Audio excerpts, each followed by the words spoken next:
This is a Thai-style corn red curry soup with shrimp. So you take several ears of corn, 5 or 6 big old ears of corn, and I scrape them all down and I put half into a high-power blender or your food processor with a little water and puree them.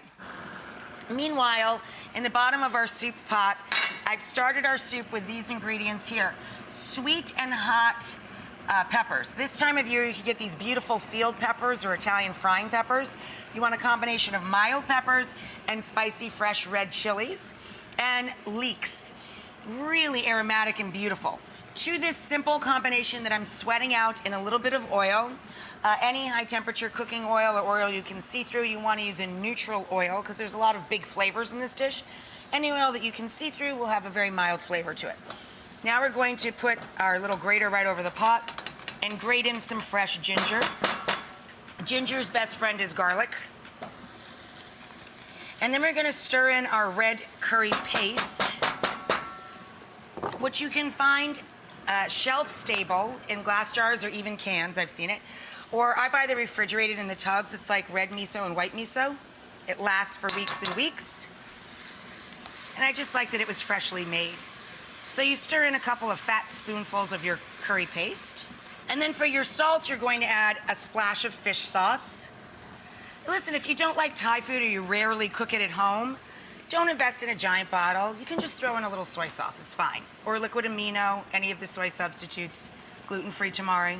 We're gonna add 1 15-ounce can of light coconut milk for sweetness. And 1 quart of chicken or vegetable or seafood stock, your preference. We're going to leave the rest of our corn, the kernels, whole to give the soup texture. And we're going to add our puree to give it some viscosity. We're gonna let all this come up to a bubble, a low rolling boil. We're now going to cook our shrimp in the pot of simmering soup. So we're gonna drop in, I'd say a fat handful per person, per portion. And what size shrimp you should buy should really just be about what looks freshest. I know this sounds weird, but I always ask to smell the shrimp so that I know that the shrimp doesn't have a metallic aroma to it. I do every single time. And then when you bring it home, of course, devein it and pull the tail off. So we get those in there, and they're just going to take a couple of minutes until they're opaque and firm and pink. We let that hang out. Now we're going to talk about the toppings or the accompaniments. Mint and Thai basil.